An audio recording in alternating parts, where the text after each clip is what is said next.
رشتوں کی خوبصورتی ایک دوسرے کی بات کو برداشت کرنے میں ہے۔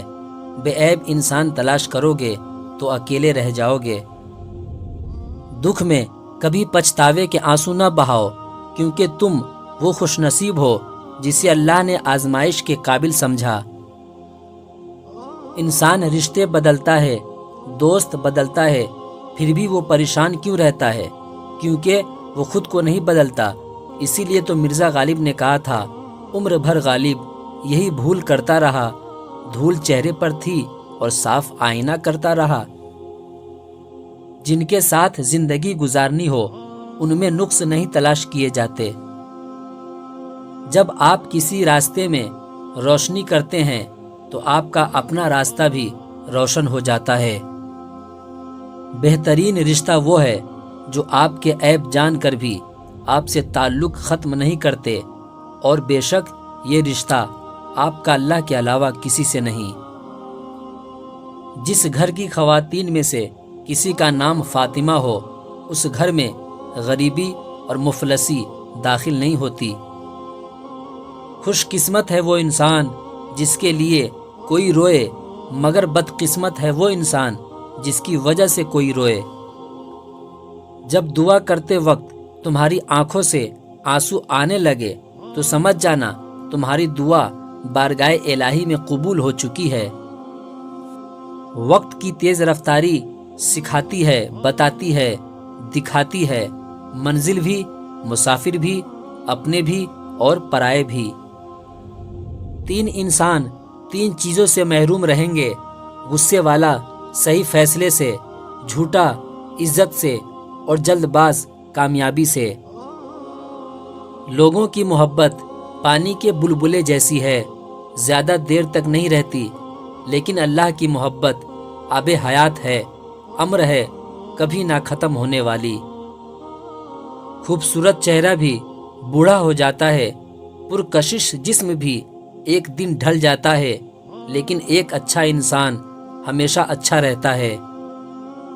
اللہ تمہارے دل سے کسی چیز کا خیال تب تک نہیں نکالتا جب تک تمہارے نصیب میں اس کے ملنے کی گنجائش رہتی ہے۔ سمجھدار انسان جب رشتے نبھانا بند کر دے تو سمجھ لینا اس کی عزت نفس کو شدید ٹھیس پہنچی ہے۔ جب تمہیں لگے تمہارا کوئی نہیں ہے تو آسماں کی طرف دیکھنا، وہاں وہ ہے جو ہمیشہ سے تمہارا تھا اور ہمیشہ تمہارا رہے گا۔ زندگی میں کبھی بھی ہار مت مانو، کیونکہ کھیل ایک ہی پل میں بدل سکتا ہے اور آپ جیت سکتے ہیں۔ علم دولت سے بہتر ہے، کیونکہ تم دولت کی حفاظت کرتے ہو اور علم تمہاری حفاظت کرتا ہے۔ ہمیشہ دعا مانگتے رہا کرو، کیونکہ دعا کبھی رد نہیں ہوتی، یا تو قبول ہوتی ہے یا آخرت کے لیے ذخیرہ ہو جاتی ہے، یا مصیبت کو ٹال دیتی ہے۔ کسی کو چاہو تو دل سے چاہو، زبان سے نہیں، اور کسی پر غصہ کرو تو صرف زبان سے، دل سے نہیں۔ کائنات میں کوئی کسی کا اتنی شدت سے انتظار نہیں کرتا جتنا اللہ اپنے بندوں کی توبہ کا انتظار کرتا ہے۔ جب رب راضی ہونے لگتا ہے تو بندے کو اپنے عیبوں کا پتہ لگنا شروع ہو جاتا ہے، اور یہی اس کی رحمت کی پہلی نشانی ہے۔ جو تمہاری خاموشی سے تمہاری تکلیف کا اندازہ نہ کر سکے، اس کے سامنے زبان سے اظہار کرنا صرف لفظوں کو ضائع کرنا ہے۔ زندگی میں قسم، قدم اور قلم بہت سوچ سمجھ کر اٹھانا چاہیے۔ الفاظ ہی سب کچھ ہوتے ہیں، دل جیت بھی لیتے ہیں اور دل چیر بھی دیتے ہیں۔ تمہارا رب جس چیز کو تمہارے قریب کر دے اس میں حکمت تلاش کرو، اور جس چیز کو تم سے دور کر دے اس پر صبر کرو۔ انسان اپنی دعاؤں سے ہی اپنا مقدر لکھتا ہے، اور انسان کی دعا ہی انسان تک وہ سب کچھ لے آتی ہے جو اس کے نصیب میں بھی نہیں لکھا ہوتا۔ تم کسی کے ساتھ بھلائی کرو اور تمہیں اس کا بدلہ برائی کی صورت میں ملے تو سمجھ لو کہ تمہاری نیکی قبول ہو گئی۔ انسان کی عقل صرف اتنی ہے کہ اسے جانور کہا جائے تو ناراض ہو جاتا ہے، اور شیر کہا جائے تو خوش ہو جاتا ہے۔ خوبصورت چہرہ بھی بوڑھا ہو جاتا ہے، پرکشش جسم بھی ایک دن ڈھل جاتا ہے، لیکن ایک اچھا انسان ہمیشہ اچھا رہتا ہے۔ اگر تمہیں کوئی صرف اپنی ضرورت کے وقت یاد کرتا ہے تو پریشان مت ہو، بلکہ فخر کرنا کہ اسے اندھیروں میں روشنی کی ضرورت ہے اور وہ تم ہو۔ انسان کا ہر قطرہ دنیا کی ہر چیز سے زیادہ مہنگا ہے، لیکن کوئی اس کی قیمت اس وقت تک نہیں جان سکتا جب تک وہ اس کی اپنی آنکھ سے نہ نکلے۔ جو شخص تمہارے خون میں سے نہ ہو مگر پھر بھی تم کو عزت دے اور پیار دے تو بے شک وہ تمہارے لیے بہترین رشتہ ہے۔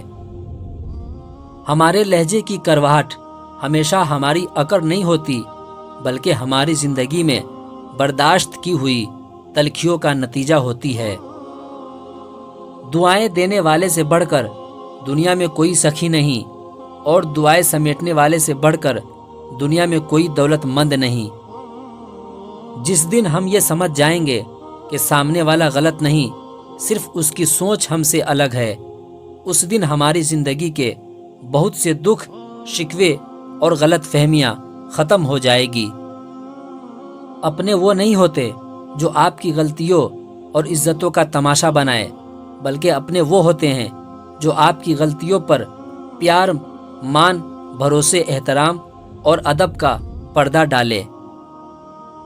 اگر انسان کو تکبر کے بارے میں اللہ کی ناراضگی اور سزا کا علم ہو جائے تو بندہ صرف فقیروں اور غریبوں سے ملے اور مٹی پر بیٹھا کرے۔ جھگڑے اسی لیے بھی ختم نہیں ہوتے کہ ہم جھگڑے کو جھگڑے ہی کے ذریعے ختم کرنے کی کوشش کرتے ہیں۔ مصیبت میں گھرے بندے کو سب سے پہلے مدد کی ضرورت ہوتی ہے۔ نصیحت کا فریضہ بعد میں بھی ادا کیا جا سکتا ہے۔ کسی کے صبر کا امتحان نہ لیا کرو، میں نے ایسا کرنے والوں کو اکثر پچھتاتے دیکھا ہے۔ بدلہ لینے والوں سے نہیں، سہے جانے والوں سے ڈرو کہ ان کا معاملہ رب کے حضور پہنچا دیا جاتا ہے۔ کبھی کسی کو دکھ مت دو، کیونکہ معافی مانگ لینے پر بھی دل میں درد باقی رہتا ہے، جس طرح دیوار میں سے کیل نکالنے پر سوراخ باقی رہتا ہے۔